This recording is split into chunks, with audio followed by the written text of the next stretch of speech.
bahwa selalu mesti ada sesuatu yang dihasilkan dari retorika, yaitu akibatnya harus menimbulkan keinginan rakyat untuk berproduksi. Itu namanya. Jadi kalau cuma retorika aja, itu sama dengan Pak Jokowi bicara soal IKN, isinya retorika.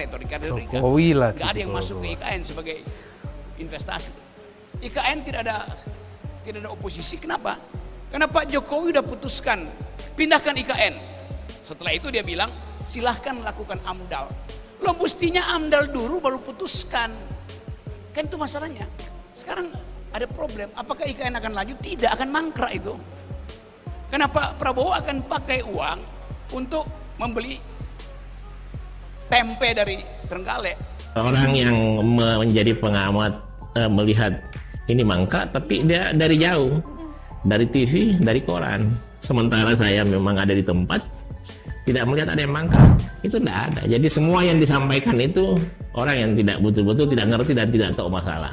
Kasih contoh saya siapa masyarakat keren yang karena saya satu pengamat politik yang paling pintar di Indonesia.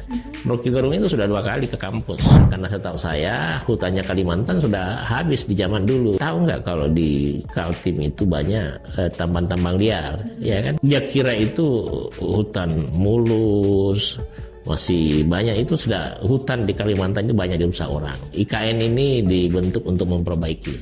Jadi orang yang kontra itu hanya tidak tahu aja masalahnya. Kalau misalnya dia menginjakkan kakinya 2-3 kali saja ke IKN, saya meyakini akan berubah pemikirannya.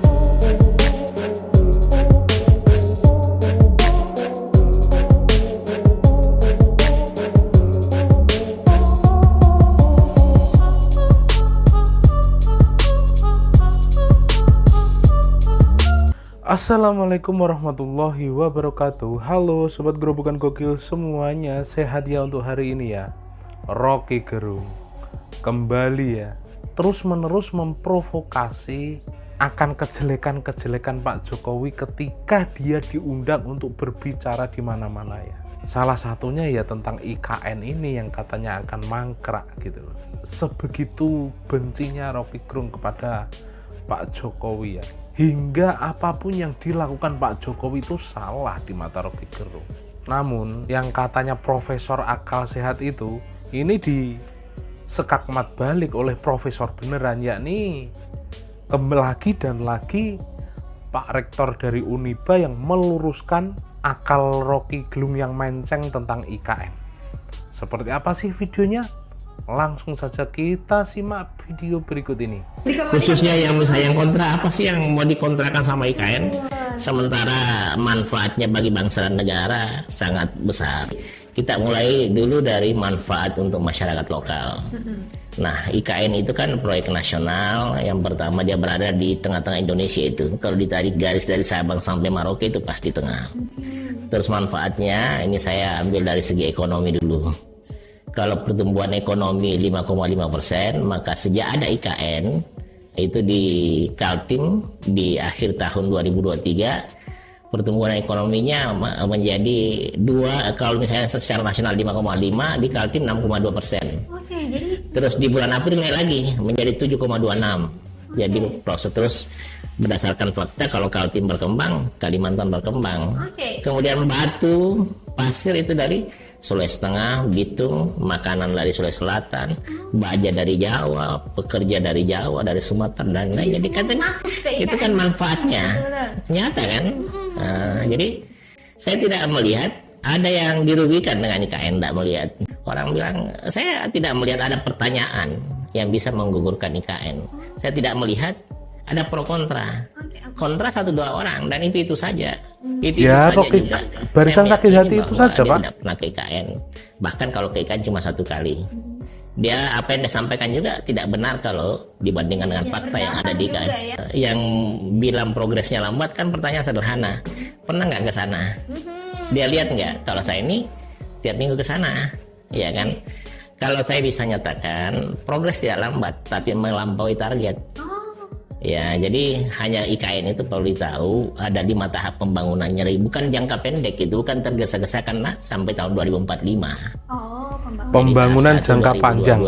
2022-2024 yang dibangun itu kawasan inti pusat pemerintahan, mulai dari kantor presiden, istana negara, lapangan upacara, kantor Kemenko, rumah jabatan menteri, rusun ASN, rusun Polri, rusun Hankam, dan lain-lain. Itu yang tahap pertama, dan itu melampaui target. Orang yang menjadi pengamat melihat ini mangkrak, tapi dia dari jauh, dari TV, dari koran. Sementara saya memang ada di tempat, tidak melihat ada yang mangkrak. Karena kalau yang dimaksud dengan mangkrak begini, kalau misalnya anggaplah istana presiden ditargetkan 76%, tapi kalau misalnya realisasi proyek 80% itu kan bukan lambat, melampaui target. Iya kan, makanya saya bilang apa yang orang indikatornya sampai dia bilang mangkrak, yang mana sih yang dia anggap mangkrak? Padahal kalau saya lihat kan, kalau saya ke situ itu biasa, kalau proyek ada pengumumannya di situ, dikerjakan untuk sekian hari, pencapaian harinya sekian, kecelakaan kerja sekian, itu tidak ada. Jadi semua yang disampaikan itu orang yang tidak betul-betul tidak ngerti dan tidak tahu masalah. Saya satu pengamat politik yang paling pintar di Indonesia. Rocky Gerung itu sudah 2 kali ke kampus. Oke, ke Balikpapan. Ke Balikpapan. Ke IKN juga. Dia rata-rata tidak sanggup, tidak pernah ke IKN. Dia lihat dari jauh aja dia. Jadi mereka yang nggak berani Rocky Gerung ke IKN, Pak. Takut itu biasa menduga-duga. Kalau menurut saya ya, karena kenapa? Apa yang dinyatakan itu hampir tidak ada yang benar. Oke. Karena makanya saya bilang, tanya saya, apa yang menurut pengamat itu benar? Tadi mangkrak. Itu tidak ada yang mangkrak sama sekali. Bahkan Ya. melampaui target. Dia bilang lagi duit banyak.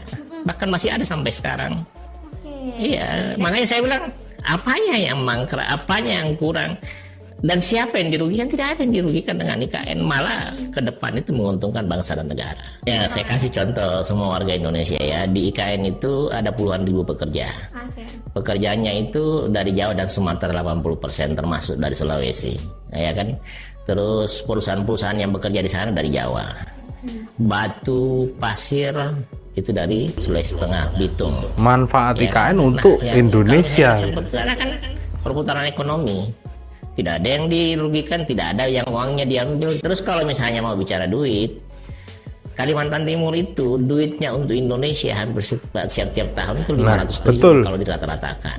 Banyak sekali. Kayunya itu habis untuk membangun Dikeruk Indonesia. dari dulu. Minyaknya sekarang, batu baranya itu kaya itu. Dan saya heran yang mempertanyakan masalah, kan saya nanya aja. Yang dirugikan apa yang merugikan, siapa yang dirugikan dan apa bentuk dirugikan, biar saya bisa jelaskan di sini. Biar jelas juga ya. Iya kan. Nah, kalau Ada misalnya bisa mengulang, ada misalnya ini yang oposan kan biasa dengar yang kontra. Apa sih yang dia maksudkan? Nah, sekarang mangkrak tadi saya sudah jawab, ya kan. Apalagi pertanyaannya yang kira-kira sampai dia kontra, apa sih yang membuat dia kontra? Kan pertanyaan sederhana di situ kan. Kontra apa? Yang dikontrakan apa? Kalau dia bilang mangkrak, yang bilang mangkrak siapa? Melampaui target.